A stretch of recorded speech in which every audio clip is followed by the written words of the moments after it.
রক্তাক্ত শরীর নিয়ে লাশ দুটোর সামনে বসে আছি।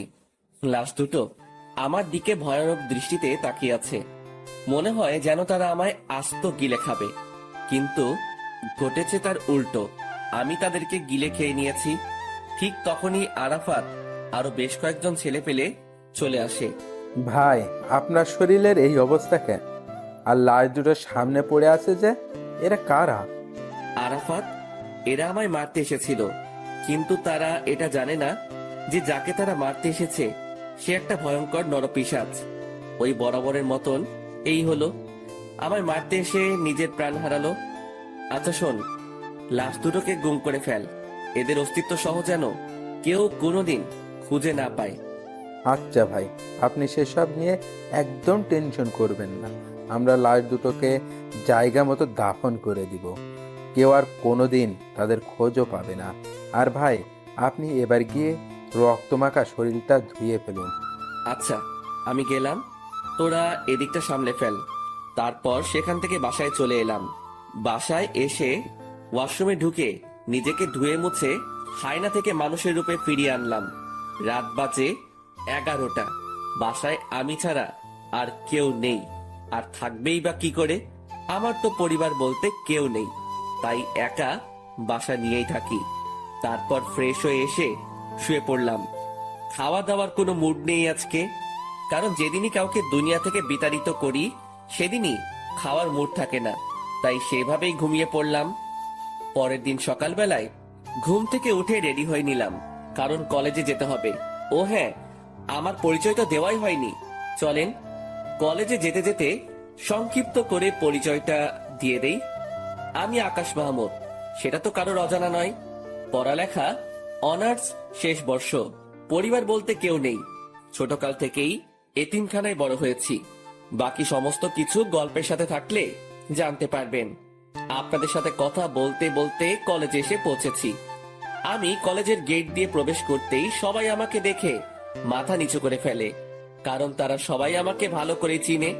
যে কলেজে ঘাটতেরা কেউ যদি থাকে সেটা হলাম আমি, তাই ভয়ে কেউ কখনো লাগতে আসে না। আর আমি এই পুরো কলেজে নিজের হুকুমত চালাই। আমার মুখের উপরে কথা বলবে এমন কোন বাপের বেটা জন্ম নেয়নি এই কলেজে। ঠিক তখনই আমার ক্লোজ ফ্রেন্ড মামুনের সাথে দেখা হয়। পুরো কলেজে এই মামুন এই মাত্র একজন ব্যক্তি যে কিনা আমার সবচাইতে কাছের মানুষ। তার সাথেই আমার সমস্ত উঠা বসা। কি রে আকাশ, কখন আসলি? এই তো একটু আগে। তুই? আমি মাত্র এসেছি। আচ্ছা, সকালের মেডিসিন নিয়ে এসিস এখনো? আরে না রে, ঘর থেকে বের হয়ে সোজা কলেজ এসেছি। তুই নিয়েছিস নাকি মেডিসিন? আরে না, আমিও তোর মতন ঘর থেকে বের হয়ে সোজা কলেজেই এসেছি। আচ্ছা দাঁড়া, একজনকে দোকানে পাঠাচ্ছি। ঠিক তখনই পাশ দিয়ে একটা ছেলে হেঁটে যাচ্ছিল। এই এদিকে আয় তো। ছেলেটা আকাশের ডাক শুনে তাড়াতাড়ি আকাশের কাছে আসে। জি ভাইয়া। পকেট থেকে টাকা বের করে ছেলেটার হাতে ধরিয়ে দিলাম। যা তো সামনের দোকান থেকে 2টা বেনসন সিগারেট নিয়ে আয়। ভাইয়া প্লিজ, টাকাটা আপনার কাছে রেখে দিন, আমি আমার টাকা নিয়ে আনতেছি। আরে লাগবে না, তুই টাকাটা নে। ভাইয়া প্লিজ, আপনি টাকাটা রেখে দিলে অনেক খুশি হতাম। আচ্ছা ঠিক আছে, যা। তারপর ছেলেটা সিগারেট আনতে চলে গেল। মামুন এত সময় ধরে এই মেডিসিনের কথাই বলছিল। আচ্ছা বল, কিরকম হালচাল তোর? এই তো দোস্ত, তোর? আমার আর কি, ওই একই রকম কাটে দিনকাল। আচ্ছা আকাশ, তোকে তো একটা কথা বলতে ভুলে গেছি। আজ নাকি কলেজে অনার্স প্রথম বর্ষের অ্যাডমিশন পরীক্ষা হবে। সেই বিষয়ে কি তুই কিছু জানিস? হ্যাঁ শুনেছিলাম। যাক, শুনলে তো ভালো, কারণ প্রথম সেকশনের অ্যাডমিশন হলে তো তোদেরকে কলেজের নিয়ম সম্পর্কে অনেক কিছু জানাতে হয়।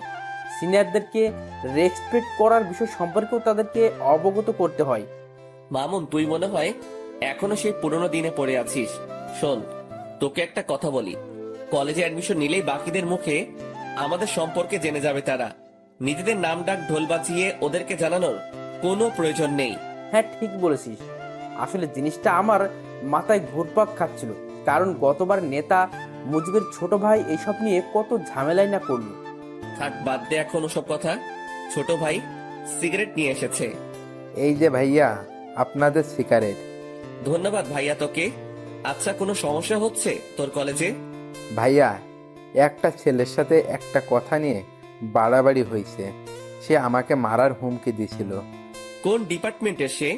আমাদের ডিপার্টমেন্টের।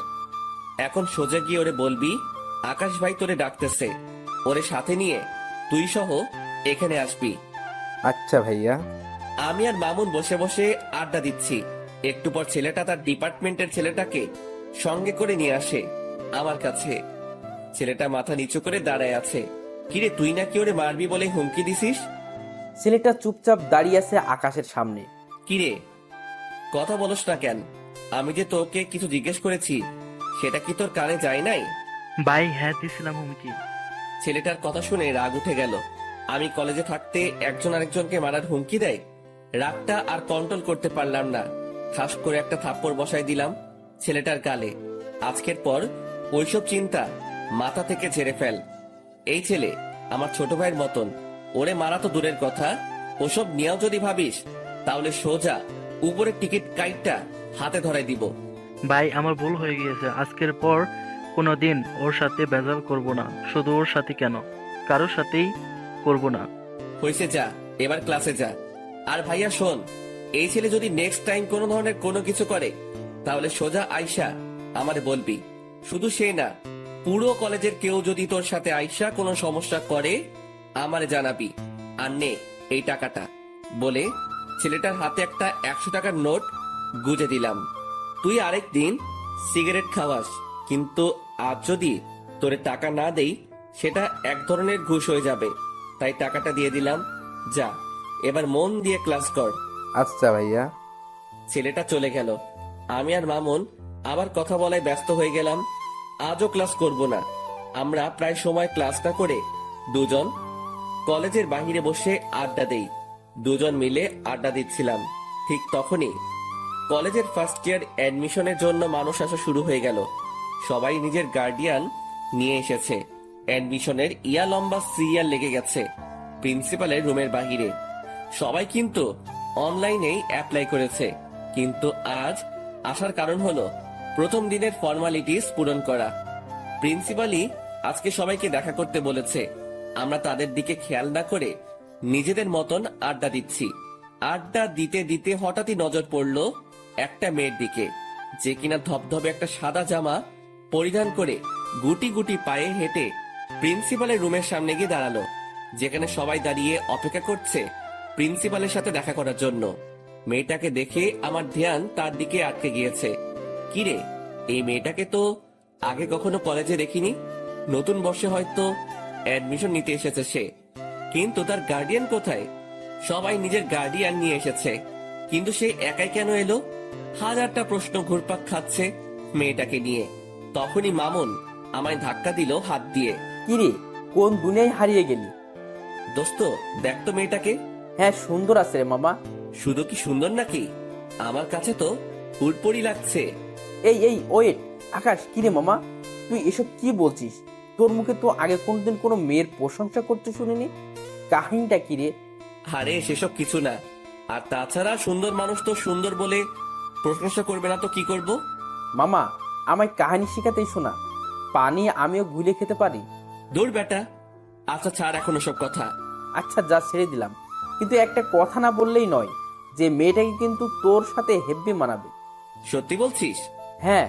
তাহলে ধরে নে এটাই তোর ভাবি। এই তো মামা, এতদিন পর লাইন এসেছিস। চল তো মেয়েটার কাছে। তারপর মামুনকে নিয়ে মেয়েটার কাছে চলে গেলাম। এই যে তুমি একা কেন? আর তোমার মা বাবা কই? আসলে আমি তো শহরে নতুন উঠেছি কাজিনের বাসায়। আমার মা বাবা তো এখানে থাকে না, তাই একাই এসেছি। আচ্ছা ঠিক আছে। এই মামুন, তুই ওকে সবার আগে স্যারের রুমে ঢোকার ব্যবস্থা কর। মামুন আকাশের কথা মতন সেই মেয়েটাকে সবার আগে স্যারের সাথে দেখা করতে পাঠিয়ে দিল। আর তারা দুজন এই বাহিরে দাঁড়িয়ে আছে, কিন্তু হঠাৎ এই প্রিন্সিপালের রুম থেকে চেঁচামেচির আওয়াজ কানে আসে। আর তার একটু পরে সেই মেয়েটা কান্না করতে করতে বেরিয়ে আসে। আকাশ মেয়েটাকে কান্না করতে দেখে অবাক হয়ে যায় আর বলে, এই মেয়ে, কান্না করছো কেন? আসলে স্যার আমায় ঝাড়ি দিয়ে বের করে দিয়েছে, মা বাবা নিয়ে না আসায়। কি? এই মামুন চল তো। এই মেয়ে, তুমি চলো আমার সাথে। কোনো কথা বলা ছাড়াই মেয়েটার হাত চেপে ধরে তাকে নিয়ে প্রিন্সিপাল স্যারের রুমে ঢুকে পড়লাম। প্রিন্সিপাল স্যার আমায় দেখে বলল, কি হয়েছে আকাশ? হঠাৎ এমন তেড়ে ফুড়ে আমার রুমে প্রবেশ করলে যে? স্যার, এই মেয়েটাকে ঝাড়ি কেন দিছেন আপনি? মেয়েটা তার মা বাবা নিয়ে আসেনি তাই? ওর সমস্ত কিছু ওকে করেন, ওর গার্জিয়ান আমি। আকাশ, কি সব বলছো তুমি? কি কথা একবার বললে কানে শুনতে পান না মনে হয়? না কানের পর্দা পরিষ্কার করার ব্যবস্থা করব? আকাশ, তুমি এমন বেয়াদবের মতো আচরণ কেন করছো? প্রিন্সিপালের কথাটা শুনে মেজাজ খারাপ হয়ে গেল। আর আমার একবার মেজাজ খারাপ বা রাগ উঠলে শরীর নিজের কন্ট্রোলের বাহিরে চলে যায়। হুট করে গিয়ে প্রিন্সিপালের কলার চেপে ধরলাম। এই বেটা স্যার, এই মেয়ের সমস্ত কিছু ওকে কর, না হয় তোকেই আমি ওকে করে দিব। মনে রাখবি, এই মেয়ে আমার কিছু লাগে। আকাশের কথা শুনে প্রিন্সিপাল স্যার ঘাবড়ে যায়। আর তার থেকে বড় কথা, আকাশের রাগ দেখে মেয়েটা আকাশের হাত ভয়ে পিছন থেকে চেপে ধরে। আচ্ছা আচ্ছা, করছি আমি। প্লিজ তুমি আমার কলারটা ছেড়ে দাও। ঠিক আছে, আজকের মতন বেঁচে গেলি। তবে হ্যাঁ, একটা কথা, মেয়েটার যাতে কোনো রকমের সমস্যা না হয় এই কলেজে, তাহলে কিন্তু বেয়াদবির লিমিট আমি পার করে দিব। না না, মেয়েটার কোনো সমস্যা হবে না কলেজে। মেয়েটাও আকাশকে ছেড়ে দেয়। হ্যাঁ, চললাম আমি। আর এই মেয়ে, তোমার নামটা কি জানো? আমার নাম দিয়া। মাশাআল্লাহ, অনেক সুন্দর নাম। তোমার সমস্ত কিছু স্যার ওকে করে দিবে। তুমি কাজ শেষ করে একটু বাহিরে এসে দেখা করো আমার সাথে। আচ্ছা। আমি আর মামুন বাহিরে চলে আসলাম। তার একটু পরই মেয়েটা কাজ শেষ করে বাহিরে আসলো। তাকে ইশারা করে আমার কাছে আসতে বললাম। সে আমার কাছে আসতেই কেমন যেন একটা পাগল করা স্মেল নাকে ভেসে আসলো। সাথে সাথে মেয়েটাকে টান দিয়ে নিজের কাছে নিয়ে আসলাম আর হুট করে তার কপালে একটা চুমু এঁকে দিলাম। এই দৃশ্য দেখে মেয়েটা আর মামুন দুজনেই হা করে তাকিয়ে আছে আমার দিকে। আমি আর মামুন বাহিরে চলে আসলাম। তার একটু পরই মেয়েটা কাজ শেষ করে বাহিরে আসলো। তাকে ইশারা করে আমার কাছে আসতে বললাম। সে আমার কাছে আসতেই কেমন যেন একটা পাগল করা স্মেল নাকে ভেসে আসলো। সাথে সাথে মেয়েটাকে টান দিয়ে নিজের কাছে নিয়ে আসলাম আর হুট করে তার কপালে একটা চুমু এঁকে দিলাম। এই দৃশ্য দেখে মেয়েটা আর মামুন দুজনেই হা করে তাকিয়ে আছে আমার দিকে। লজ্জায় পড়ে গেলাম দুজনের সামনে। আরে আকাশ, টেনশন নিস না, আমি কিছুই দেখিনি। মামুনের কথা না হয় বাদ দিলাম, কিন্তু মেয়েটাকে কি বলবো এখন আমি? তাও কিছু তো একটা বলতে হবে। আসলে দিয়া সরি, আমি কোনো একটা মোহে পড়ে গিয়েছিলাম। দিয়া আকাশের কথার কোনো উত্তর না দিয়ে চুপচাপ দাঁড়িয়ে আছে। দিয়া, তুমি কি রাগ করলে? না, রাগ করিনি। তাহলে ঠিক আছে, দেখে আমার পাশে বসো। দিয়া আমার কথা মতন আমার পাশে এসে বসলো। আমার ভিতরে কিছু একটা প্রবল গতিতে দৌড়াদৌড়ি করছে, কিন্তু কি সেটা বুঝে উঠতে পারছি না। তবে ভিতরে যত কিছুই হোক না কেন, উপরে আমি পুরোপুরি ফিট। আচ্ছা দিয়া, তোমার বাসা কোথায়? আমার বাসা গ্রামে। আমি পড়াশোনার জন্য আমার এক আত্মীয়ের বাসায় উঠেছি। ও, যাক ভালোই। তবে শোনো, কলেজে কোনো ঝামেলা হলে আমায় জানাবে। না হয় আমার নাম বললেই সব ঝামেলা মিটে যাবে। কিন্তু তুমি আমার নাম জানো তো? জি জানি, আপনার নাম আকাশ। প্রিন্সিপাল স্যার তখন আপনার নাম বলায় জেনেছি। হ্যাঁ, আমার নাম আকাশ। আচ্ছা স্যার কবে থেকে কলেজে আসতে বলেছে? আগামীকাল থেকে। ঠিক আছে, সময় মতো চলে এসো। আর আমার নাম্বারটা দিচ্ছি, কোনো সময় দরকার হলে আমায় ফোন করো। আচ্ছা, এবার কি আমি যাব? হ্যাঁ, যাও। মেয়েটা আমার থেকে নাম্বারটা নিয়ে সোজা চলে গেল। আমি মেয়েটা চলে যাওয়ার দিকে এক নজরে তাকিয়ে আছি, কিন্তু অবাক করা বিষয় ঘটলো যখনই আমি মামুনের দিকে তাকালাম। তখন মামুন আমার দিকে চোখ পাকিয়ে তাকিয়ে আছে। কিরে মামুন, আবার কি হলো? আকাশ, মেয়েটা এই অল্প সময়ের মাঝেই তোর ভিতরে শক্ত করে গেঁথে গিয়েছে মনে হচ্ছে। জানি না রে কিছু আমি। না জানিস বললে তো আর হয় না, কারণ নিজের চোখেই সব দেখলাম। যেই ছেলে কোনোদিন কোনো মেয়েকে পাত্তা দেয় না, সে আজকে একটা মেয়েকে চুমু পর্যন্ত খেয়ে ফেলেছে। শুধু তাই নয়, মেয়েটার ভালো মন্দের খোঁজ নেওয়া হচ্ছে আবার। আরে মামুন, কি শুরু করলি বলতো? হ্যাঁ, সত্যি বললে মানুষ চেতে যায়। থাক, আর কিছু বলবো না। হ্যাঁ, তুই আর কিছু না বলেই ভালো। মামুন চুপ হয়ে গেল। আর তখনই পকেটে থাকা ফোনটা বেজে ওঠে। ফোনটা হাতে নিয়ে দেখি ছোট ভাই আরাফাতের ফোন। সাথে সাথে ফোনটা রিসিভ করলাম। কিরে, হঠাৎ এই সময় ফোন দিলি যে? কিছু হয়েছে নাকি? না ভাই, তেমন কিছু না, তবে বিশাল একটা জিনিস হাতে লেগেছে। কি? ভাই, যেই ছেলেগুলো আপনাকে মারতে এসেছে তারা মাস্তান নামক একটা গ্যাংয়ের ছেলেপেলে। কিন্তু অবাক করা বিষয় হলো, কেউ তাদেরকে হায়ার করেছে আপনাকে মারার জন্য। আর যে হায়ার করেছে সে একটা মেয়ে। আমি সেই মেয়েটা সম্পর্কে খোঁজ লাগিয়েছি, কিন্তু কোনো খবরেই বের করতে পারিনি। তবু এইটুকু বের করতে পেরেছি, মেয়েটা নাকি অনেক বড় মাফিয়া, যার ধরাছোঁয়ার কাছে যেতে হলেও নাকি 1000 বছর লেগে যাবে। আরাফাতের মুখে এসব কথা শুনে থতমত খেয়ে গেলাম। হঠাৎ একটা মেয়ে আমায় মারার জন্য উঠে পড়ে কেন লেগেছে? আমি তো কারোর তেমন কোনো ক্ষতি করিনি। আচ্ছা ঠিক আছে, আমি দেখছি সেসব বিষয় নিয়ে। আচ্ছা ভাই। আর ওইদিকে ছেলেপেলের কি খবর? হ্যাঁ ভাই, ভালোই। যাক, ভালো হলেই ভালো। আচ্ছা শোন, এখন ফোনটা রাখলাম, পরে কথা বলবো। নে তোর সাথে আমি। তারপর ফোনটা রেখে দিলাম। ফোন রাখতেই মামুন জিজ্ঞেস করলো, কি রে, কি হয়েছে রে? আরে আরাফাত খবর দিল আমায় যে ছেলেগুলো মারতে এসেছিল তাদেরকে নাকি কে কন্টাক্ট দিয়েছে, আর যে কন্টাক্ট দিয়েছে সে নাকি একটা মেয়ে। কি সাংঘাতিক ব্যাপার বাপরে।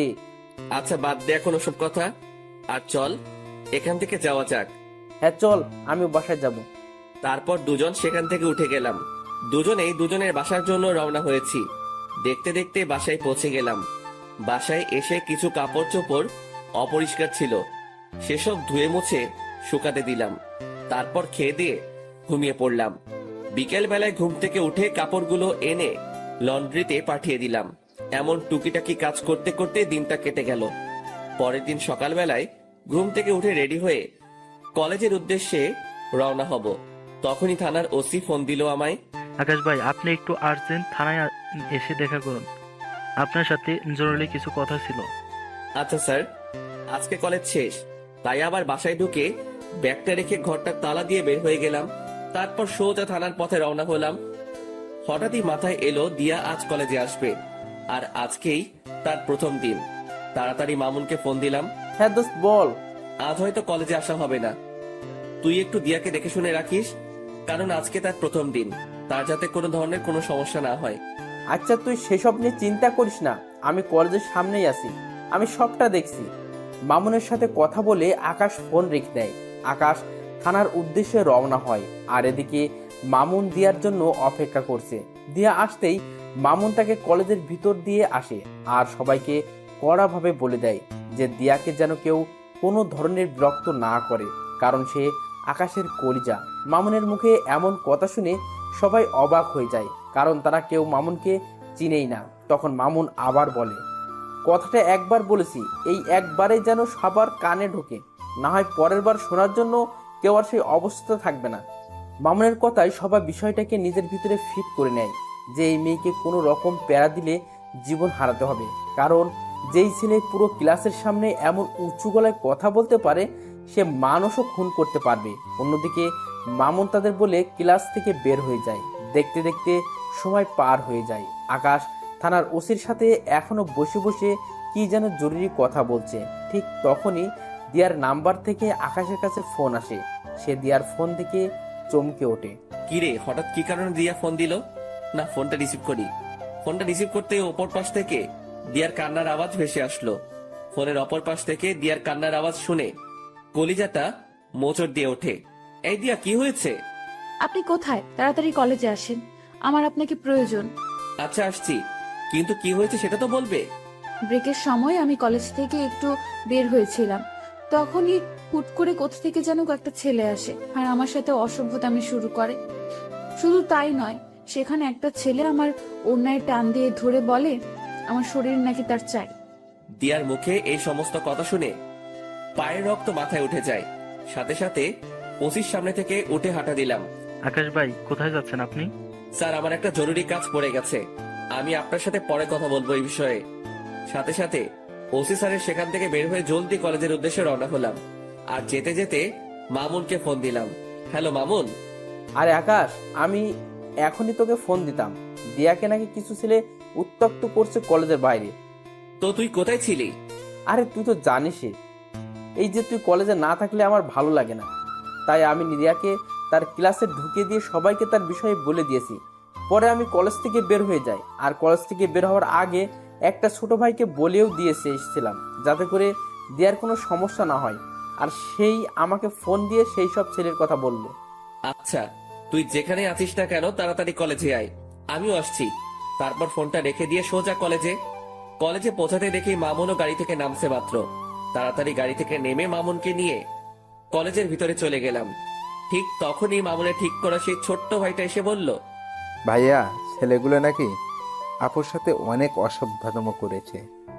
তুই চিনিস সেই ছেলেগুলোকে? আসলে ভাইয়া, আমি তখন সেখানে ছিলাম না, তাই তাদেরকে দেখিনি। আচ্ছা, দিয়া কোথায়? ওই যে ভাইয়া, দিয়া আপু প্রিন্সিপালের রুমে বসে কান্না করছে। আমি এবং প্রিন্সিপাল স্যার অনেকবার আপুকে জিজ্ঞাসা করেছি ছেলেগুলোর ব্যাপারে, কিন্তু আপু কোনো কিছু বলছে না, শুধু বসে বসে কান্না করছেন। মাথার রক্ত পুরো টকবক করছে। তাড়াতাড়ি প্রিন্সিপাল স্যারের রুমে চলে গেলাম। সেখানে গিয়ে দেখি দিয়া বসে বসে কান্না করছে। সে আমাকে দেখতে পেয়ে দৌড়ে এসে আমায় জড়িয়ে ধরে ফুপিয়ে কান্না করে দিল। এই দিয়া, প্লিজ শান্ত হও, আমি এসে গেছি। তুমি কি ওই ছেলেগুলোকে চিনো? দিয়া ফুপাতে ফুপাতে আকাশকে বলে, না, আমি চিনি না। আচ্ছা, শুধু এইটুকু বলো যে ছেলেগুলো তোমার সাথে অমনটা করে কোন দিকে গিয়েছে? তারা আমার সাথে অসভ্যতামি করে কলেজের ভেতরেই ঢুকেছে। দিয়ার কথা শুনে বুঝতে বাকি রইল না যে ছেলেগুলো আমার কলেজের এই ছেলে পেলে। দিয়া, তুমি তাদেরকে দেখতে চিনতে পারবে তো? হ্যাঁ। এই মামুন, কলেজের গেটটা আটকে দিয়ে আয়। আর দিয়া, তুমি আমার সাথে চলো। দিয়াকে সাথে নিয়ে প্রতিটা ক্লাসের ছেলে পেলেকে দেখাতে লাগলাম। পুরো কলেজের ক্লাস করা বন্ধ হয়ে গিয়েছে আমার জন্য। দিয়াকে সাথে নিয়ে সমস্ত সেকশন ঘুরতে লাগলাম। ঘুরতে ঘুরতে অনার্স দ্বিতীয় বর্ষের কক্ষে ঢুকতে দিয়া আমাকে আঙ্গুল দিয়ে দেখিয়ে দিল ওই যে ছেলে পেলেগুলো। নিজেকে আর কন্ট্রোল করতে পারলাম না, সাথে সাথে গিয়ে সব কয়টা ছেলে পেলেকে কলার ধরে ক্লাসরুমের বাহিরে নিয়ে আসলাম। মামুন দুইটাকে ধরে নিয়ে এসেছে। আমি নিচ থেকে আসার সময় কাঠের একটা টুকরো নিয়ে উঠেছিলাম হাতে করে, সেটা দিয়ে এলোপাতাড়ি মারতে শুরু করলাম সব কয়টা ছেলেকে। সারা কলেজ পুরো থমকে গিয়েছে আমার মাইক দেখে। মারতে মারতে ছেলেগুলোকে আধমরা করে ফেলেছি। সব কয়টার হাত মুখ ফেটে রক্ত পড়ছে, কিন্তু আমার রাগ যেন কোনোভাবে থামছে না। আমি মেরেই চলেছি ছেলেগুলোকে, আর অন্যদিকে ছেলেগুলো সারের মতন চেঁচাচ্ছে আর মাপ চাচ্ছে। ভাই, আমাদের ভুল হয়ে গিয়েছিল। তোদের ভুলের গুষ্টি মারি বলে ধ্রাম করে এক বাড়ি দিয়ে একটাকে বেহুশ বানিয়ে ফেললাম। আর ঠিক সেই সময় কলেজের স্যাররা এসে পিছন থেকে আমায় ঝাপটে জড়িয়ে ধরলো আর বলতে লাগলো, আকাশ, প্লিজ তুমি ছেড়ে দাও ছেলেগুলোকে। কে শুনে কার কথা? আমার কলিজায় তারা আঘাত করেছে, তাদেরকে তো আজকে আমি ছাড়ছি না। আমার মায়ের রেশ এখনো মিটেনি, কিন্তু স্যাররা আমায় পেঁচিয়ে ধরায় আমি আর মারতে পারছি না। তাই এক ঝাটকা দিয়ে স্যারদের থেকে নিজেকে ছাড়িয়ে নিলাম। তারপর আবার মারতে শুরু করলাম। সবাই আমার রাগ দেখে ভয় কাতর হয়ে আছে। স্যাররাও আমায় আটকাতে না পেরে ভয় আমার থেকে দূরে সরে যায়। আর ঠিক সেই সময় দিয়া এসে সবার সামনে আমাকে জড়িয়ে ধরে, আর আমি সাথে সাথে শান্ত হয়ে যাই। স্যাররা সবাই দিয়ার কাণ্ড দেখে অবাক হয়ে তাকিয়ে আছে দিয়ার দিকে, যে কে এই মেয়ে, যে আকাশকে কিনা আমরা অনেকেই মিলে থামাতে পারলাম না, আর সেখানে এই মেয়েটাকে ধরা মাত্রই সে সমস্ত রাগ মাটিতে ফেলে দিল। কেউ যেন কিছু বুঝে উঠতে পারছে না। সবাই অবাক দৃষ্টিতে দিয়ার দিকে তাকিয়ে আছে। তখনই দিয়া বলে ওঠে, এই আকাশ, আপনি প্লিজ শান্ত হন আর ওদেরকে ছেড়ে দিন, না হয়তো মরে যাবে ওরা। আচ্ছা ঠিক আছে, যাও, ছেড়ে দিলাম। কিন্তু সবাইকে একটা জিনিস জানানোর আছে। সবাইকে আজকে একটা কথা ক্লিয়ারলি বলে দিচ্ছি, আজকের পর যদি দিয়ার দিকে কেউ যদি আঙুল তুলে তাকিয়েছিস, তাহলে তার অবস্থা কিন্তু খুব ভয়াবহ হবে। আর স্যার, আপনারা এই জানোয়ারগুলোকে কি করবেন করেন। আকাশ, দেখো ছেলেগুলো যা করছে অনেক জঘন্য কাজ করেছে, তাই তাদেরকে আমরা কলেজ থেকে বের করে দিব। আর তুমি দয়া করে নিজের রাগকে একটু দমানোর ট্রাই করো। হ্যাঁ মানছি, তোমার অনেক নাম ডাক আছে, আর তুমি কলেজের জন্য অনেক বড় একটা ভূমিকা পালন করো। তুমি না থাকলে হয়তো আমাদের কলেজের দাঙ্গা ফাসাদ সেগুলো লেগেই থাকতো। শুধু তাই নয়, অন্যান্য কলেজের ছেলেপেলেরাও আগে এসে এই কলেজের ছেলেদের সাথে ঝামেলা করতো, কিন্তু তুমি আসার পর তা আর হয় না। তবে একটা জিনিস তোমার মাথায় রাখতে হবে যে এই কলেজের শিক্ষক যারা আছেন তারা তোমার গুরুজন, তাই সেই বিষয়টা একটু খেয়াল রাখিও। জি স্যার, সেটা খেয়াল রাখবো। তবে একটা জিনিসই আমার মাথায় কাজ করে না, যে এই ছেলেগুলো আমাদের কলেজের ছেলে হয়েও তারা এই কলেজের স্টুডেন্টের সাথে অসভ্যতামো করে। শুধু অসভ্যতা বললে ভুল হবে, তারা নোংরামি করে। কত বড় বুকের পাটা তাদের। আকাশ, এই বাজে আচরণের জন্যই আমরা তাদেরকে বের করে দিব। জি স্যার, ফয়সালা আপনাদের। আর আমি দুঃখিত স্যার কলেজের পরিবেশটাকে খারাপ করার জন্য।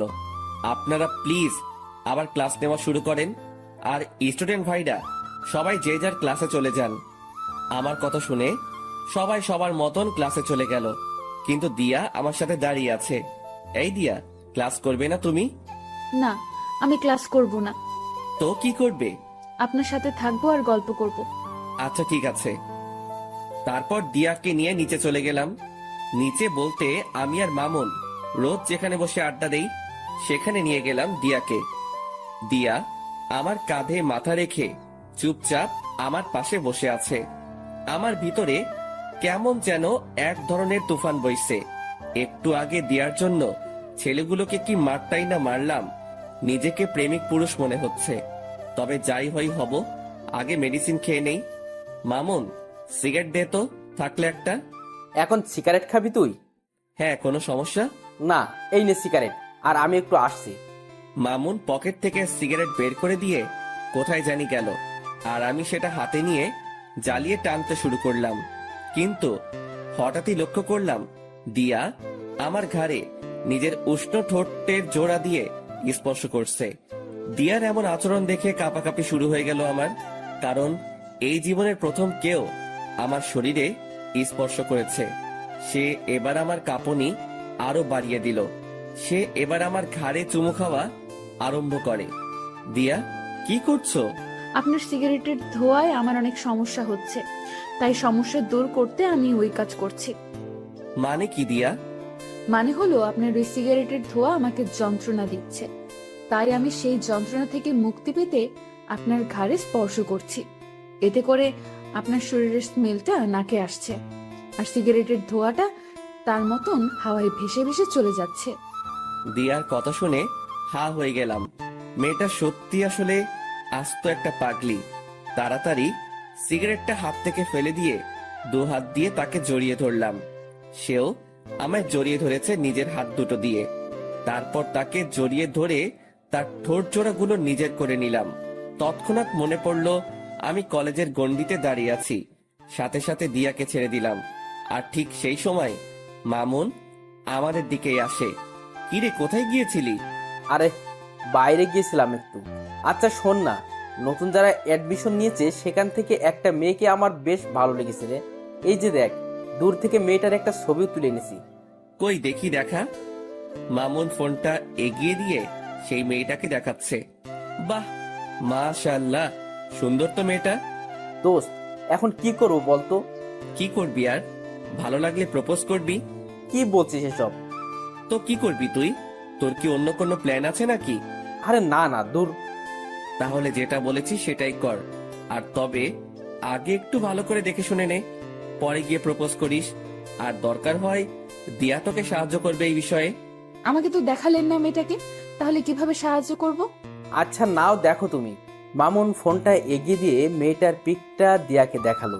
সে মেয়েটাকে দেখে থতমত খেয়ে যায়, আর আকাশ জিনিসটা লক্ষ্য করে। কি হয়েছে দিয়া? না না, কিছু না।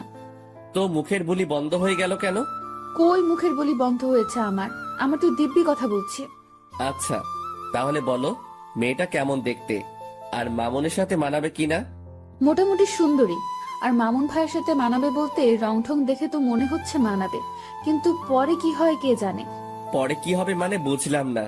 আরে আমি বলতে চেয়েছি যে মেয়েটার কোনো রিলেশন আছে কিনা সেসব নিয়ে জেনে শুনে এগোতে।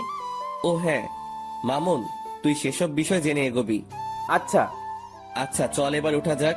আর দিয়া, এবার বাসার দিকে যাওয়া দরকার। হ্যাঁ, আমিও চলে যাব। ঠিক আছে চলো, তোমায় গাড়িতে উঠিয়ে দিয়ে আসছি। তারপর দিয়াকে গাড়িতে উঠিয়ে দিয়ে আমি বাসায় চলে আসলাম। মামুনও চলে গেল। আমি গাড়ি থেকে নামতেই দেখি বাসার সামনে কয়েকজন ছেলে পেলে দাঁড়িয়ে আছে। ছেলেগুলোকে দেখে মনের মধ্যে একটা বাড়ি খেলো। কিরে, ছেলেগুলো কারা? না, গিয়ে দেখি। আর একটু সামনে যেতেই দেখতে পেলাম আরাফাত ঘরের দরজায় বসে আছে। সে আমাকে দেখতে পেয়ে উঠে দাঁড়িয়ে গেল। কিরে, হঠাৎ তুই এখানে? আর ছেলেপেলেগুলো কে? ভাই, একটা জিনিস দেখাতে এসেছি আপনাকে। আর ছেলেগুলো আমাদের দলেরই ছেলেগুলো, কিছুদিন আগে আমাদের গ্রুপে জয়েন হয়েছে। ও আচ্ছা, কি দেখাবি দেখি, দেখা। আরাফাত পকেট থেকে ফোন বের করে আকাশের হাতে দিয়ে বলে, ভাই ছবিটা দেখেন, এই ছবির মেয়েটাই নাকি সেই মাফিয়া মেয়েটা যে আপনাকে মারার জন্য ছেলেগুলোকে সুপারি দিয়েছিল। আরাফাতের হাত থেকে ফোনটা নিয়ে ছবিটার দিকে তাকাতেই বড় সড়ো একটা শক খেলাম। ও আল্লাহ, কি করে সম্ভব এটা? এটা তো সেই মেয়ে যাকে মামুন পছন্দ করে, যার ছবি সে আমাকে আর দিয়াকে দেখিয়েছিল। আরাফাত, তুই কি শিওর এটাই সেই মেয়ে? ভাই তথ্য তো সেমনটাই পেলাম। কিন্তু আমার কেন জানি মনে হচ্ছে এই মেয়েটা সেই মাফিয়া মেয়েটা না। তবে আমার সন্দেহের তালিকা থেকেও বের করতে পারছি না, কারণ এই মেয়ের পিক মামুন এনে দেখালো, আবার সেই মেয়ের সাথেই মাফিয়া মেয়েটার সংযুক্ত। সবকিছুই কেমন যেন গোলমাল পাকিয়ে যাচ্ছে। আচ্ছা আরাফাত, তুই না বলেছিলি যে সেই মাফিয়া মেয়েটা ধারে কাছে যাওয়া সম্ভব না, কিন্তু এখন তোরা এত সহজে এই মেয়েটার পিক পেলি কোথায়? হ্যাঁ আমি বলেছিলাম, কিন্তু ভাই খবরই তো এই মেয়ের পিকে দিল। ভালো করে দেখ কোনো ভুল মেয়ের পিক দিয়েছে কিনা। ভাই সেটা কি করে সম্ভব যে আমাদের জন্য সব সময় কাজ করে, যে আমাদেরকে সব সময় সমস্ত রকমের তথ্য দেয়, সেই মানুষটা আশা করি আমাদেরকে ভুল ইনফরমেশন দিবে না। তাও ঠিক বলেছিস। আচ্ছা ঠিক আছে, মেয়েটার বিষয়টা আমি দেখছি, কারণ মেয়েটা আমার চোখের সামনেই চলাচল করে বা করতে হবে। ওকে ভাই। আরাফাতরা চলে গেল, কিন্তু আমার ভিতরে এখনো সেই জিনিসটা ঘুরপাক খাচ্ছে যে আরাফাত যার ছবি দেখালো সেই মেয়েটাই কি সেই মাফিয়া? না, এর উত্তর আমার জানা নেই। তবে একটা জিনিস বলতে পারি যে এই মেয়েটাই যদি সেই মাফিয়া হয় তাহলে মামুনকে সতর্ক করতে হবে আমার, কিন্তু সে না কোনো আবার ভুল বুঝে বসে। দূর, কিছুই যেন ভাবতে পারছি না, আর যা হবে পরে দেখা যাবে। আগে নিজের মাথা ঠান্ডা করি, তারপর বাসায় ঢুকে বিছানায় গা এলিয়ে দিলাম। সাথে সাথে ঘুম চলে আসে। গোসল, খাওয়া দাওয়া সমস্ত কিছুই রসাতলে গিয়েছে। এক ঘুমে বিকাল হয়ে গেল। ঘুম থেকে উঠে ফ্রেশ হয়ে নিলাম, তারপর গায়ে শার্ট লাগিয়ে বাসা থেকে বের হয়ে গেলাম। আর বের হওয়ার সময় মামুনকে ফোন দিয়ে পার্কে আসতে বললাম। তারপর আমি বাসা থেকে বের হয়ে সোজা পার্কে চলে গেলাম। সেখানে গিয়ে দেখি মামুন আগে থেকেই হাজির। কি রে, তুই কখন এলি? আরে একটু আগেই আসলাম। আচ্ছা মামুন, তোর যে মেয়েটাকে ভালো লেগেছে তার সম্পর্কে কিছু জানিস কি? আরে না, তেমন কিছু জানি না, তবে তার নাম আর তার বিষয়ে টুকটাকি কিছু জানতে পেরেছি। মেয়েটার নাম হলো ফাহা, আর সে নাকি অনেক চুপচাপ স্বভাবের একটা মানুষ। কোনো ছেলের সাথে নাকি সে মিশে না, আর তার এই জিনিসটাই আমার সবচাইতে বেশি ভালো লেগেছে। তার নামটা যেমন সুন্দর, তার চাল চলনও তেমন সুন্দর। আমার যে করেই হোক ফাহাকে চাই, ওকেই আমি নিজের বউ বানাবো। মামুনের কথা শুনে কিছু বলার মতন ভাষা খুঁজে পাচ্ছি না, কারণ ওর বিষয়ে যা জানি তা মামুনকে বললে তার মন খারাপ হয়ে যাবে। আর তাছাড়া সে আমায় ভুলও বুঝতে পারে, যে তার ভালো আমার সহ্য হয় না। না, ওকে এখন কিচ্ছুই বলা যাবে না, কারণ এখনো পুরোপুরি শিওর না যে সেই মেয়েকে। আগে আরো পাকাপোক্ত ভাবে শিওর হয়ে নেই, পরে না হয় মামুনকে জানাবো। আচ্ছা শোন, যাই করিস না কেন ভেবে চিন্তে করবি। হ্যাঁ সেটা তো করবই। আচ্ছা চল, চা বা কফি কিছু খাওয়া যাক। হ্যাঁ চল। মামুনের সাথে একটা কফি শপে গেলাম। পরে সেখানে বসে কফি খেতে খেতে অনেকটা সময় আড্ডা দিলাম। পরে ঘরে চলে এসেছি। তারপর নিত্যদিনের ন্যায় সেদিনটাও কাটিয়ে দিলাম ঘরের মাঝে। পরের দিন সকালবেলা ঘুম থেকে উঠে কলেজে চলে গেলাম। আজ নিয়ত করেছি ক্লাস করব, তাই সেই মোতাবেক ব্যাগে বই নিয়ে কলেজে এসেছি। ঠিক তখনই মামুনের দেখানো সেই মেয়েটা আমার চোখের সামনে দিয়ে হেঁটে তার ক্লাসরুমে চলে গেল। আমি তার দিকে বাঁকা চোখে তাকিয়ে আছি, দেখছি কোন রকম কিছু চোখে পড়ে কিনা, কিন্তু কিছুই পড়লো না। তবে একটা জিনিস নোটিশে করেছি, মেয়েটা কেমন যেন স্বাভাবিক না। মানুষ হাঁটাচলা করলে আশেপাশে একটু হলেও দেখে, কিন্তু তার নজর ছিল একদম মাটির দিকে। মেয়েটাকে নিয়ে মনের ভিতরে একটা কৌতূহল জাগলো, তাকে নিয়েই ভাবছিলাম। ঠিক তখনই দিয়া এসে আমাকে হাতের আঙ্গুল দিয়ে খোঁচা দেয়। এই যে মশাই, কি করছেন? আর এত গভীর মনোযোগ দিয়ে কি ভাবছিলেন? আরে না, তেমন কিছু না, এমনি দাঁড়িয়ে আছি। আচ্ছা তুমি কখন এলে? এই তো এক্ষুনি। আপনি? আমি একটু আগে এসেছি। আচ্ছা শোনো, তোমায় একটা দায়িত্ব দিলে সেটা পালন করতে পারবে? কি দায়িত্ব? তুমি মামুনের পছন্দ করা মেয়েটার দিকে নজর রাখো তো, যে সে কি করে বা তার আচার আচরণ কেমন। হঠাৎ ওই মেয়েকে নিয়ে আপনার চিন্তার মাত্রা বাড়লো কেন শুনি? আরে মামুন আসলে মেয়েটাকে অনেক ভালোবেসে ফেলেছে, তাই তার বিষয়ে একটু ভালো মন্দ জানার জন্য তোমায় বললাম আর কি। কারণ আমি চাই না আমার বন্ধু কোনো খারাপ মেয়ের সাথে রিলেশনে যাক। আরে সে তো খারাপ না। মানে তার বিষয়ে তুমি কি করে জানলে? আসলে হয়েছে যে মেয়েটার চলাচল দেখে খারাপ মনে হয়নি, সেটা বলতে চেয়েছিলাম। দিয়ার কথা শুনে কেমন যেন একটা খটকা লাগলো। আচ্ছা তাও খবর নাও, আর এখন গিয়ে সোজা ক্লাসে মন দিবে। আর একটা কথা, আমি যেন কখনো তোমায় কোনো ছেলের সাথে হাসি ঠাট্টা করে কথা বলতে না দেখি। বারে, হাসি ঠাট্টা করলে কি হবে? কারণ তুই খালি আমার সাথে হাসি ঠাট্টা করবি। কেন? আমি আপনার সাথে কেন হাসি ঠাট্টা করতে যাব? কারণ তুই আমার। ইস, আমায় কি নিজের নামে রেজিস্ট্রি করে রেখেছেন নাকি? মেয়েটার কথা শুনে মেজাজটা খারাপ হওয়ার উপক্রম হচ্ছে। হ্যাঁ, তোকে আমি নিজের নামে রেজিস্ট্রি করে নিয়েছি, আর এখনো করব বলে এক টান দিয়ে দিয়াকে নিজের বাহুডরে নিয়ে নিলাম। তারপর তার সমস্ত মুখমণ্ডলে চুমু খেতে লাগলাম। চুমু খেতে খেতে তার ঠোঁটে এসে আটকিয়েছি। হঠাৎই সে আমার থেকে নিজেকে ছাড়িয়ে নিল। আই, পাগল হয়ে গেছেন আপনি? মানুষের সামনে এমন আচরণ কেউ করে? আমি করি, কারণ তুই খালি আমার। আচ্ছা ঠিক আছে, আমি না হয় আপনার, কিন্তু মানুষজন দেখলে কি ভাববে বলুন তো? কে কি ভাববে সেসব নিয়ে আমার কোনো মাথা ব্যথা নাই। আমার মাথা ব্যথা হচ্ছে তোমাকে নিয়ে। তুমি কোনো ঝামেলা না করলেই হয়। আচ্ছা হয়েছে, এবার পাগলামো বন্ধ করুন। আর আমি কোনো ঝামেলা টামেলাতে নেই, আর ঝামেলা করতে চাইলেও তো করতে পারবো না, কারণ আপনি আমায় আস্ত গিলে খেয়ে ফেলবেন। শুধু গিলে খাবো না, সেদিন একদম জোর করে তোকে নিজের করে নিব। দুনিয়ার মহলে আর আসতে দিব না। বাপ রে বাপ, কি সিরিয়াস টাইপ মানুষ আপনি। হ্যাঁ, আমি অনেক সিরিয়াস। আচ্ছা এবার ক্লাসে যাও, অনেকটা সময় নষ্ট হয়েছে কথা বলে। তোমার ক্লাসও হয়তো শুরু হয়ে গিয়েছে। ঠিক আছে, যাচ্ছি। দিয়া ক্লাসে চলে গেল, আর অন্যদিকে আমি আমার মতন ক্লাসে চলে এলাম। সবাই আমাকে ক্লাসে দেখে চুপচাপ হয়ে গেল। আমার ক্লাসের স্যার এখনো আসেনি। আমি স্বাভাবিকভাবে একটা টেবিলের উপরে বসে পড়লাম। তার কিছু সময় পর মামুন আসলো। সে এসে আমার পাশে বসলো। দুজন একটু কথা বলে স্যারের জন্য অপেক্ষা করছি। কিছুক্ষণ পর অপেক্ষার প্রহর কাটলো। স্যার ক্লাসে আসলো, এসে ক্লাস নিতে শুরু করলো। আজ অনেক কয়টা ক্লাস করেছি, আর মাত্র 1 ঘন্টা বাকি। এই মামুন, আজকের মতো ক্লাস এখানেই শেষ রে। আজকে আর ক্লাস করব না। আচ্ছা চল, আমিও বেরিয়ে যাব। শেষ ঘন্টা না করে মামুনের সাথে বেরিয়ে গেলাম। ক্লাস থেকে বের হয়ে মামুনকে বললাম, মামুন চল তো দিয়ার ক্লাস থেকে ঘুরে আসি। হ্যাঁ চল, এই সুযোগে আমি ফাঁকে দেখতে পারবো। মামুনকে নিয়ে দিয়ার ক্লাসে চলে গেলাম। দিয়া আমাকে দেখতেই ক্লাস না করে সকলের সামনে ব্যাগ হাতে নিয়ে চলে গেল। এই দিয়া ক্লাস করবে না? না, আমি আর ক্লাস করব না। এই মেয়ে, আর 1 ঘন্টা আছে খালি ক্লাস শেষ হতে। ক্লাসটা শেষ করে বের হও একদম। দিয়া হঠাৎ করেই সকলের সামনে চেঁচিয়ে ওঠে। এই যে আমি বলেছি না যে আমি আর ক্লাস করব না। এই দিয়া, এতটা হাইপার হচ্ছ কেন তুমি?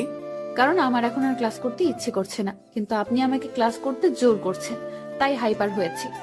তো কি করবে এখন? কি করব আর, আপনার সাথে বসে বসে ভালো কিছু মুহূর্ত কাটাবো। দিয়ার কথা শুনে ভিতরে লাড্ডু ফুটেছে মতন অবস্থা। আচ্ছা ঠিক আছে, দিয়াকে নিয়ে আমাদের বসার অবস্থানে চলে এলাম। মামুনও আমাদের সাথে এসেছে। দোস্ত, মেয়েটাকে দেখতে পেলি? না রে, তাকে তো ক্লাসের কোথাও দেখিনি। কারণ সে আপনারা আসার 1 ঘন্টা আগে ক্লাস থেকে বেরিয়ে গিয়েছি। ও আচ্ছা, কিন্তু কোথায় গিয়েছে? কে জানে কোথায় গিয়েছে, হয়তো বাসায় যাবে গেলে, না হয়তো কলেজেই থাকবে। কিন্তু তাকে তো আমরা কলেজের বাইরে দেখতে পাইনি। তাহলে হয়তো বাসায় চলে গিয়েছে। হ্যাঁ সেটাই হবে হয়তো। মামুন ফাহাকে দেখতে না পেয়ে মন খারাপ করে ফেলে। আরে মামুন, তুই মন খারাপ করিস না। ভালোবাসার মানুষ কখনো এত সহজে ধরা দেয় না। দেখবি একসময় তুই ঠিকই তাকে নিজের করে পাবি। জানি না রে কি আছে কপালে, তবে মেয়েটা আমার কলিজার গেথে গিয়েছে।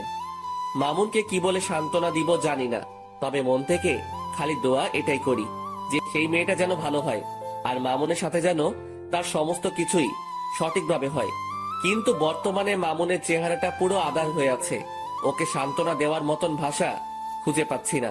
তখনই মামুন বলে ওঠে, আকাশ, তোরা থাক, আমি বাসায় চলে গেলাম। আচ্ছা ঠিক আছে, চল আমরাও আজকে বাসায় চলে যাব। কিন্তু শোন, কালকে সেই মেয়েটা কলেজে আসলে আমি তোর বিষয়টা দেখব। তুই ভালো করে জানিস যে আজ পর্যন্ত কোনো কাজে আমি ফেল হইনি। সো তোর ব্যাপারেও হব না। ধন্যবাদ বন্ধু। তারপর সবাই সবার মতন বাসায় এসে গেলাম। দিয়াকে তার বাসায় পাঠিয়ে দিয়ে মামুন আর আমি যে যার মতন চলে গেলাম। এদিকে আমি বাসায় আসতেই দরজার নিচে একটা খাম চোখে পড়লো। কে যেন একটা খাম আমার দরজার নিচে রেখে গেছে। কৌতূহল করে সেটা হাতে উঠালাম। সেটা হাতে নিয়ে বুঝতে পারলাম খামটার ভিতরে কোনো একটা কিছু আছে। তারপর খামটা খুলতেই দেখি ভাঁজ করা একটা সাদা কাগজ। কৌতূহলটা যেন আরো বেড়ে গেল। কাগজের ভাঁজটা খুলে দেখি কিছু লেখা আছে কাগজটাতে। কোনো কিছু না ভেবে লেখাটা পড়তে শুরু করলাম। আপনি যাকে আপন ভাবছেন সে আপন নয়। মনে রাখবেন, বিকেল বেলায় সূর্য মেঘের আবরণে ঢেকে গেলে পরের সকালে সেই সূর্যই আবার নতুন রূপে আকাশে উদিত হয়। তারপর আর কিছু লেখা নেই। লেখাটা পড়ে আমার ভিতরটা মোচড় দিয়ে উঠল, কারণ লেখাটা আমায় কি ইঙ্গিত করতে চাইছে তা আমি বুঝে ফেলেছি। তাড়াতাড়ি কাগজটা ভাঁজ করে পকেটে রেখে দিলাম। তারপর চাবি দিয়ে দরজা খুলে বাসায় ঢুকে সোফায় গা ছেড়ে দিয়ে বসে পড়লাম। মাথাটা ভো ভো করে ঘুরছে। মনে হচ্ছে যেন নিজের ভিতরেই ঘূর্ণিঝড় বইছে। অনেকটা সময় সোফাতে বসেই কাটিয়ে দিলাম। দেওয়াল ঘড়িটার দিকে নজর পড়তেই দেখি ঘড়ির কাঁটা 2টা ছাড়িয়ে গেছে। তাড়াতাড়ি সোফা ছেড়ে উঠে ফ্রেশ হতে চলে গেলাম। কিছুক্ষণ পর ফ্রেশ হয়ে ওয়াশরুম থেকে ফিরে আসলাম। তারপর খাবার খেতে খেতে মাথায় আসলো আরাফাতের কথা। যেই ভাবা সেই কাজ। তাড়াতাড়ি খাওয়া দাওয়া সেরে আরাফাতকে ফোন লাগিয়েছি। হ্যাঁ ভাই, বলেন। শোনো, আমার কেন জানি মনে হচ্ছে মাফিয়া মেয়েটা আমার খুব নিকটে। তুই সেই মেয়েটা সম্পর্কে একটু ভালো করে জাস্টিফাই কর। আচ্ছা ভাই। তারপর ফোনটা রেখে দিলাম। কিন্তু আমার মনের ভিতরে বাড়ি খাচ্ছে অন্য কিছু নিয়ে। আমার মনে হয় না যে সেই ফাহা মেয়েটাই মাফিয়া। ধুর, এসব নিয়ে আর ভাবতে পারছি না। মাথায় আর চাপ না নিয়ে ঘুমিয়ে পড়লাম। বিকেল বেলায় মামুনের ফোন পেয়ে ঘুমটা ভেঙে গেল। কিরে মামুন, হঠাৎ ফোন দিলি যে? তোর সাথে একটু জরুরি কথা ছিল। তুই এখন কোথায় আছিস? কোথায় থাকবো আবার, বাসায় আছি। আচ্ছা, রেডি হয়ে শপিং মলে চলে আয়। ওকে। তারপর ফোনটা রেখে দিয়ে রেডি হয়ে শপিং মলে চলে গেলাম। সেখানে গিয়ে দেখি মামুন চোখ মুখ কালো করে বসে আছে। কিরে, কি হয়েছে রে? আকাশ, আসলে আমার কাছে একটা মেইল এসেছে। সেখানে কে যেন 2 বাক্যের কিছু একটা লিখে পাঠিয়েছে। কি সেটা? সেখানে লেখা আছে, ভাবিয়া করিবেন কাজ, না হয় হয়ে যাবে দের। আপনি যা হোক সাধারণ ভাবিতেছেন, সে আসলে ভয়ঙ্কর এক রক্তচোষা। এই লেখাটা কে যেন মেইল করেছে। এটার মানে কি আকাশ? মামুনের মেইলের 2 শব্দের বাক্য শুনে ভিতরটা পুরো শুকিয়ে গেছে। কারণ এই 2 শব্দের বাক্যটার অর্থ আমার জানা। মামুন আসলে কেউ একজন আমাদেরকে অনেক সতর্ক করতে চাইছে যে আমরা হয়তো কোনো বড়সড় বিপদে ফাঁসতে চলেছি। তাই কেউ একজন আমাদেরকে আড়াল থেকে বাঁচাতে চাইছে। কি সব বলছিস আকাশ? আমি সত্যিই বলছি, কারণ তোকে মেইল করেছে আর আমাকে দিয়েছে চিঠি। এই সমস্ত কিছুর পিছনে একজন আছে, সে হচ্ছে মাফিয়া মেয়েটা। আর সেই মাফিয়া মেয়েটাই হয়তো আমাদের আশেপাশে ঘুরঘুর করছে আমাদেরকে মারার জন্য। আর আমরা তাকে ভালো মনে করে তার সাথে চলাফেরা করছি। তাই কেউ একজন আমাদেরকে সতর্ক করতে চাইছে। আকাশ, সব কিছুই যেন আমার মাথার উপর দিয়ে যাচ্ছে। আচ্ছা, তুই এসব নিয়ে টেনশন করিস না। তুই শুধু ফাহার বিষয়টা নিয়ে ভাব, বাকি সমস্ত কিছু আমি সামলে নিব। আরে, ওই মাফিয়া মেয়ের মতন কত শত মেয়ে আসছে আর গেছে, কোনো দিন কেউ কোনো ক্ষতি করতে পারেনি, আর পারবেও না। সো খামোখা টেনশন না করাই ভালো। আর যদি কিছু হয় সেটা সময় দেখা যাবে। আকাশ, তাও টেনশন হচ্ছে রে। একদিকে ফাঁকে নিয়ে টেনশন, অন্যদিকে সেই মাফিয়া মেয়েটা। আরে বেটা, কিসের এত টেনশন তোর? হ্যাঁ, আচ্ছা, যা বাদ দিলাম সমস্ত কিছু। এবার কি অর্ডার করব বল?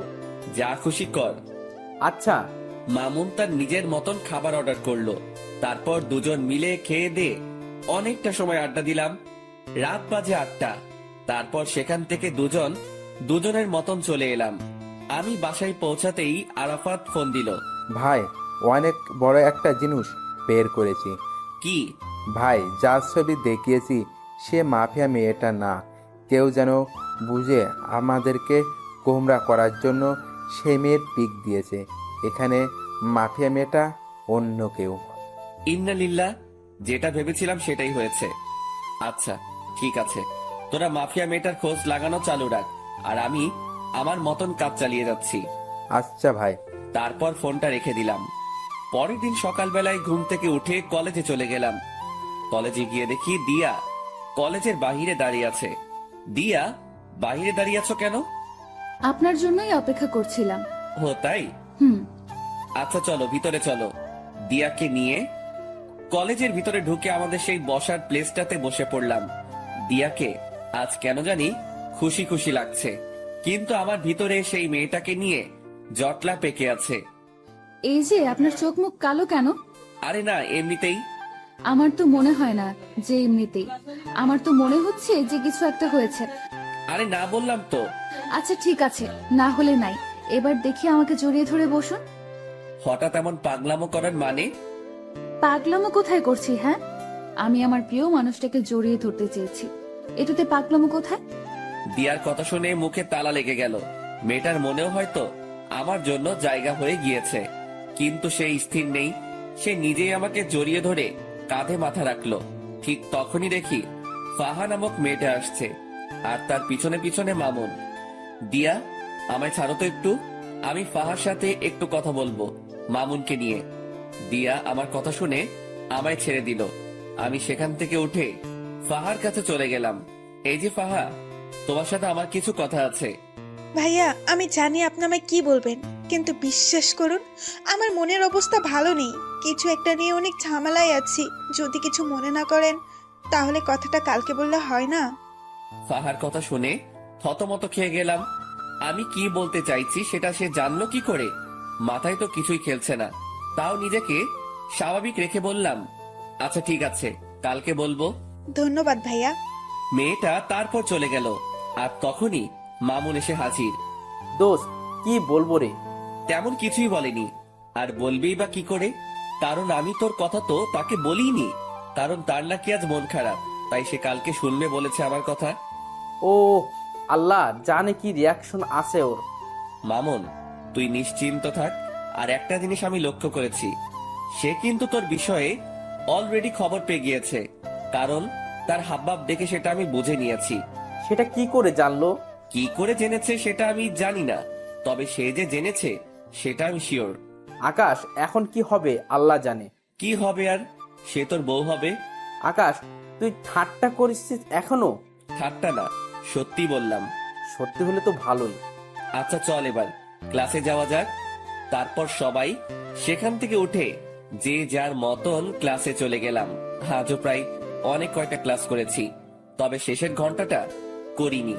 শেষের ঘন্টা না করে আমি আর মামুন কলেজের বাহিরে একটা খালি জায়গা আছে, সেখানে দাঁড়িয়ে দাঁড়িয়ে সিগারেট খাচ্ছি। হঠাৎই দেখি সেদিন কলেজের যে ছেলেগুলোকে আমি মেরেছিলাম দিয়ার জন্য, সেই ছেলেগুলো আরো সাথে অনেক ছেলে পেলে মিলে আমার দিকেই এগিয়ে আসছে।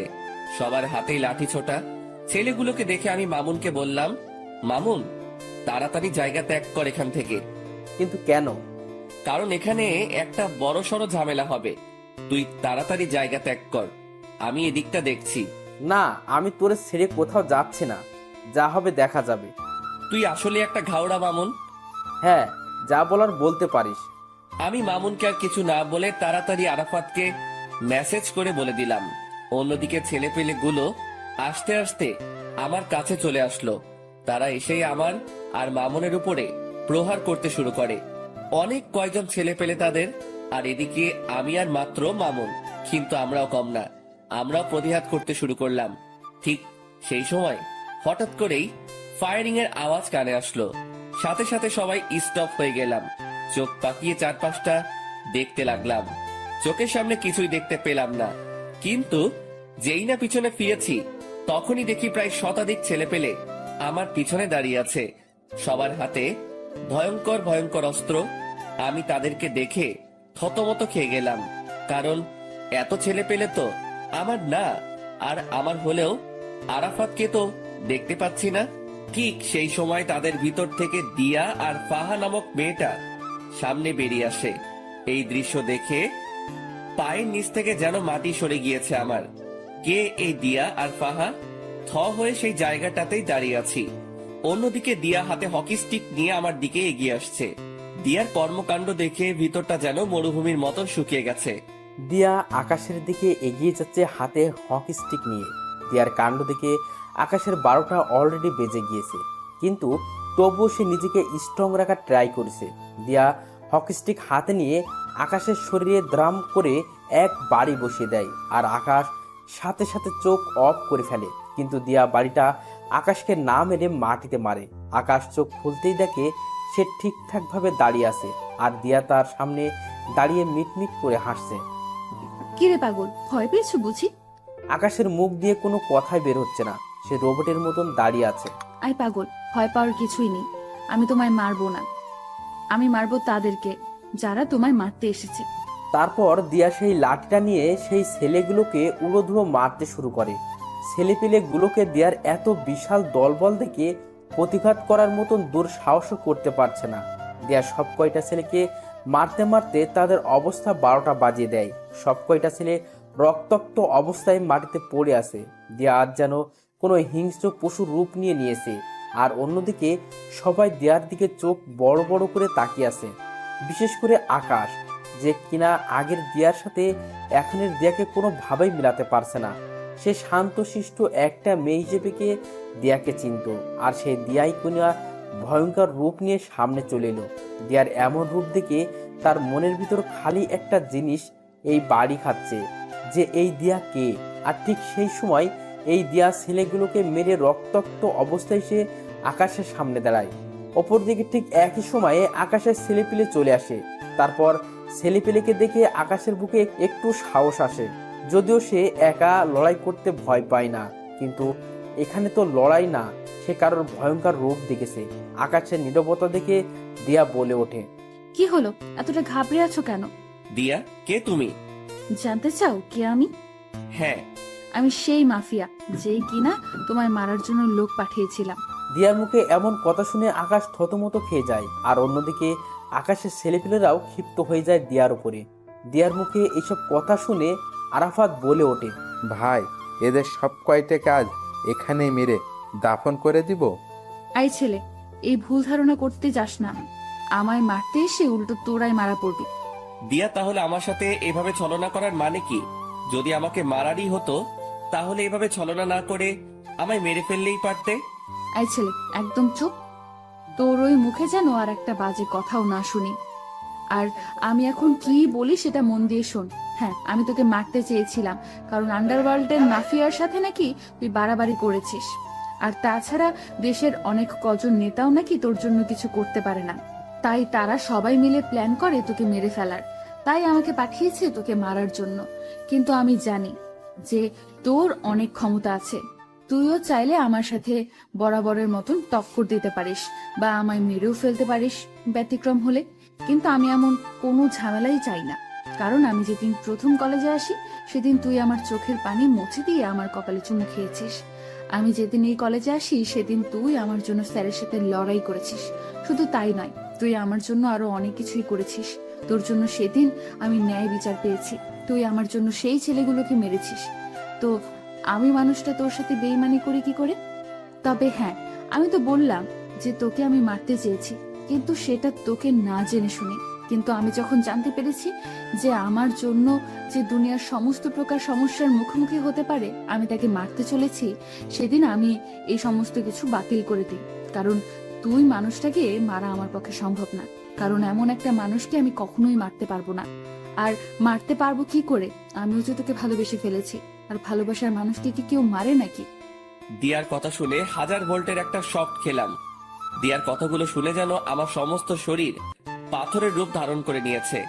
এত বড় ঝাটকা আমি এই জীবনে প্রথম খেলাম। কি হলো, কথা বলছো না যে? দিয়া, তুমি কি সত্যি বলছো এসব? হ্যাঁ বাবা, আমি সত্যিই বলছি। আমি আমার কলিজার গায়ে কোনো দিনও হাত দিব না। দিয়ার কথা শুনে নিজেকে আর স্থির রাখতে পারলাম না। সাথে সাথে এক টান দিয়ে দিয়াকে নিজের বুকে নিয়ে নিলাম। শক্ত করে জড়িয়ে ধরে রেখেছি দিয়াকে। দিয়াও আমার বুকে মাথা রেখে চুপটি করে পড়ে আছে বুকের মাঝে, আর অপরদিকে আমার চোখ জোড়া দিয়ে টুপটুপ করে পানি পড়ছে। দিয়া আমার চোখ থেকে অশ্রু পড়তে দেখে বলে, আই আকাশ, প্লিজ কান্না করিও না। তুমি কান্না করলে আমার ভালো লাগবে বলো? দিয়া, এটা তো সুখের কান্না। দিয়ার কথা শুনে সবাই অবাক হয়ে যায়। ঠিক তখনই ফাহা নামক মেয়েটা আকাশ আর দিয়ার দিকে এগিয়ে আসে আর বলে, ম্যাম, আমি একটা ভুল করে ফেলেছি। কি ভুল? ম্যাম, আমি আপনার অগোচরে একটা কাজ করেছি, যেটা হলো আমি যখন জানতে পারি আপনি যাকে মারতে এসেছেন সে এই লক্ষ্মী ভাইয়াটা, তখন আমি ওনাকে সতর্ক করার জন্য ওনার বাসায় কয়েকটা চিঠি দেই, যাতে করে তিনি সতর্ক হয়ে যায় আর আপনার হাত থেকে বেঁচে যায়। কিন্তু আমি জানতাম না যে আপনি ওনাকে ভালোবাসেন আর মারার প্ল্যান বাতিল করেছেন। কি, তুই আমার লোক হয়ে ওর পক্ষ নিয়েছিস এতদিন? ম্যাম সরি, আসলে বিশ্বাস করুন ভাইয়াটা মানুষের ভালো করতে গিয়ে বড় বড় নেতাদের কাছে খারাপ হয়েছে। শুধু তাই নয়, ওনার জন্য এই কলেজে কোনো নারী ঘটিত সমস্যা হয় না। আমি যখন ওনার এইসব কর্মকাণ্ড সম্পর্কে জেনেছি বা দেখেছি, তখন তিনাকে আর সাপোর্ট না করে পারলাম না। ফাহা, তুই আমার সাথে বেইমানি করার ফলস্বরূপ মৃত্যু ডিজার্ভ করিস, কিন্তু এই জন্য তোকে মারলাম না বা বেঁচে গেলি। যে তুই যাই করিস না কেন, সবটাই আমার প্রিয় মানুষের জন্য করেছিস। ম্যাম প্লিজ, আপনি আমার উপরে রাগ করে থাকবেন না। না, তোর উপরে আমার কোনো রাগ নেই, কিন্তু একটা অর্ডার পালন করতে হবে আমার। কি সেটা ম্যাম? আমার কলিজার একজন বন্ধু আছে যার নাম মামুন। ওই যে ভাইটা দাঁড়িয়ে আছে, উনি তোকে ভালোবাসে। ম্যাম সেটা আমি আগেই জেনেছি। তাহলে আর দেরি কিসের? যা গিয়ে সবকিছু ঠিকঠাক করে নে।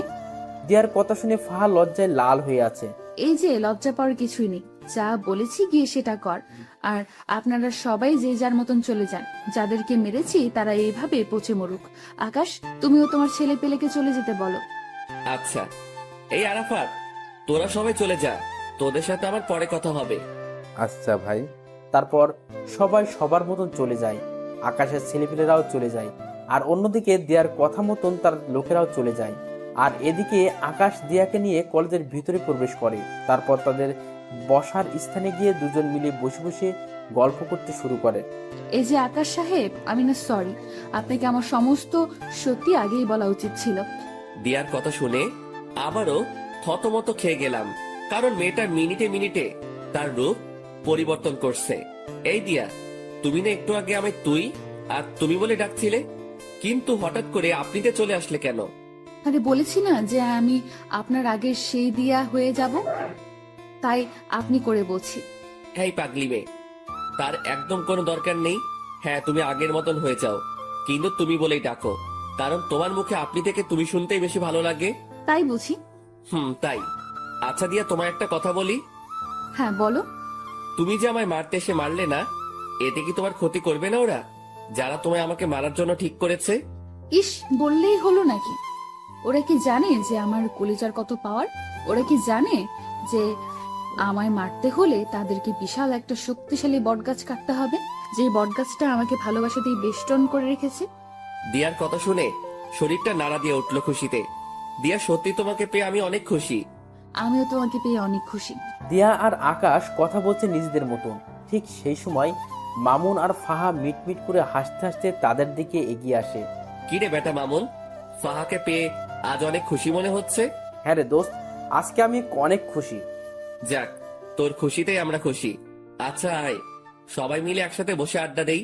তারপর সবাই মিলে আড্ডা দিতে থাকে। এই আড্ডার মাঝেই কেটে গেল একটা বছর। আজ আকাশ আর মামুনের গ্রাজুয়েশন কমপ্লিট হয়েছে। দিয়া আর ফাহা খুশিতে আত্মহারা যে তাদের প্রিয় মানুষগুলো গ্রাজুয়েশন কমপ্লিট করছে। ঠিক সেই জায়গাটাতেই বসেই আর সবাই মিলে আড্ডা দিচ্ছে।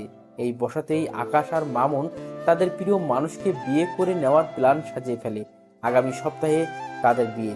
দুই বন্ধুই একই দিনে বিয়ে করবে। দেখতে দেখতে বিয়ের দিন চলে আসে।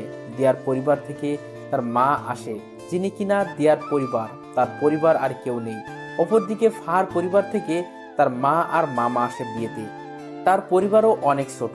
মামার বিয়ে হয়ে গেছে, তিনি বউ নিয়ে আলাদা থাকেন। আর ফাহার আম্মু একাই থাকেন। আগে ফাহাও একসাথে থাকতো, কিন্তু তাদের পরিবারের অবস্থা খারাপ হওয়ায় ফাহা দিয়ার সাথে যোগ দেয়। আর দিয়াও পরিবারের চালাতে এই পন্থা অবলম্বন করে। দেখতে দেখতে দুই বন্ধুর বিয়ে হয়ে যায়। এদিকে বিয়ের সমস্ত কাজ সম্পন্ন হওয়ার পর আকাশ বাসর ঘরের সামনে দাঁড়িয়ে আছে। তারপর দরজা খুলে ভিতরে ঢুকে সে ভিতরে ঢুকে দেখতে পায় সারা বাড়ি অন্ধকার। সে দিয়াকে ডাক দেয়, কিন্তু দিয়া কোনো সারা শব্দ করে না। দিয়ার সারা শব্দ না পেয়ে হাতিয়ে হাতিয়ে সামনের দিকে এগিয়ে যায়। আর ঠিক তখনই কেউ একজন চাকু নিয়ে আকাশের পেটে ঢুকিয়ে দেয়। আকাশ সাথে সাথে চেঁচিয়ে ওঠে, আর সাথে সাথেই রুমের বাতি জ্বলে ওঠে। Happy birthday to you my dear কলিজা। অবাক হয়ে গেলাম রুমের অবস্থা দেখে, কারণ রুমটা পরিপূর্ণভাবে সাজানো, আর সামনে দিয়া, ফাহা, মামুন সবাই কেক নিয়ে দাঁড়িয়ে আছে। এই পাগল, ভয় পেয়েছো বুঝি? আমার পেটে কে যেন ছুরি ঢুকিয়ে দিয়েছে। আরে পাগল, ওটা খেলনা ছুরি ছিল। কি? হ্যাঁ বলে দিয়া, আর বাকি সবাই হেসে দেয়। দিয়া, তুমি আমার বার্থডে সম্পর্কে জানো কি করে? ও মা, এটা কি কথা? যাকে ভালোবাসি তার জন্মদিন সম্পর্কে জানবো না, এটা কি করে হয়? দিয়ার কথা শুনে খুশিতে আত্মহারা হয়ে গেলাম। এতটাই আত্মহারা হয়েছি যে দিয়াকে সবার সামনে জড়িয়ে ধরে কিস করে শুরু করলাম। আর তখনই মামুন বলে ওঠে, ভাই তুই থাম, আগে আমরা বের হয়ে যাই, কারণ আমাদেরও তো আজকে বাসর ঘর। পরে তুই যা করার করিস। যা ভাগ ফাহাকে নিয়ে। মামুন আর ফাহা তাড়াতাড়ি রুম থেকে বের হয়ে চলে যায়, আর আমি দিয়াকে আদর করতে শুরু করি। দিয়া আমার স্পর্শে কেঁপে কেঁপে উঠছে। শুধু তাই নয়, আমার পাঞ্জাবি খামচে ধরে রেখেছে সে। কিন্তু আমি দিয়াকে আদর করা বাদ দিয়ে কোলে উঠিয়ে নিলাম। তারপর তাকে নিয়ে গিয়ে বিছানায় শুইয়ে দিলাম। দিয়া তো লজ্জায় শেষ। সে ভালো করে বুঝতে পেরেছে যে এখন কি ঘটবে তার সাথে, তাই সে লজ্জায় মুখ বালিশে লুকিয়ে রেখেছে। কিন্তু আমার রোমান্টিক পাঠকগুলোর লজ্জা শরম নাই দেখে এখনো হ্যাঁ করে তাকিয়ে আছে সমস্ত কিছু দেখার জন্য।